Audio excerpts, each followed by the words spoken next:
The U.S.-Mexico relations have been built, over centuries of coexistence and friendship and sometimes antagonism. And on top of that, we have very strong also social and cultural links. Almost every single family in Mexico has somebody who lives in the United States. And I don't just mean undocumented immigrants. I mean a lot of legal migration and a lot of communities that have been Mexican for many, many years all around the United States. So it's a very tightly coupled relationship. And that means that it's not a relationship that can be undone. And I know that's not going to happen. As you know, there's a very, very important free trade agreement between the US and Mexico and Canada. The first version was in 1994, it was called NAFTA, and the new one is USMCA, which was actually negotiated and signed by President Trump in his first administration. So the relationship with the US and Mexico is extraordinarily tight. Mexico is the United States' first trading partner. It surpassed China right after the pandemic. Now, obviously, Mexico would like there to be no tariffs between the US and Mexico. Most of our Mexican products are still flowing to the United States without tariffs, most of the products that are under the USMCA.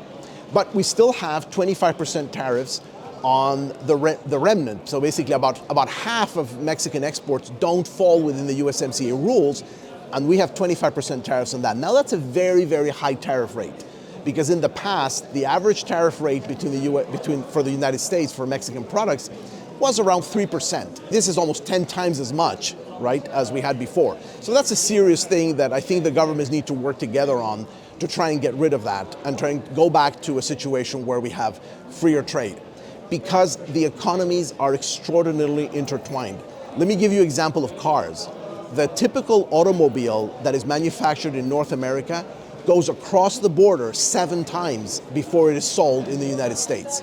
You have components, you have brake systems, airbags, the glass. All of these components are made in Mexico, sometimes with parts from other places around the world. Some of them are made in Canada.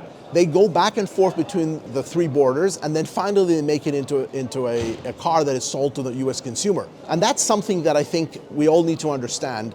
And I believe certainly the US manufacturers understand it. I think the US public understands it.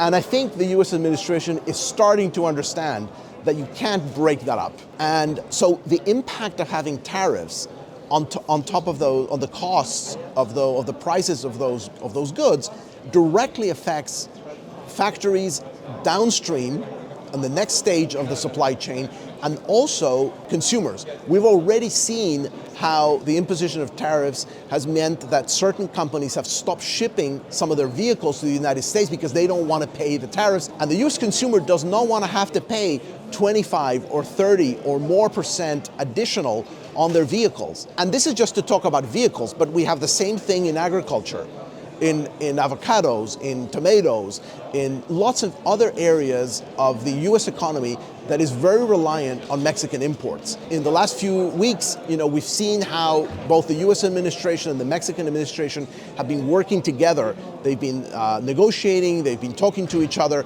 and trying to find a way out of this problem with the imposition of tariffs.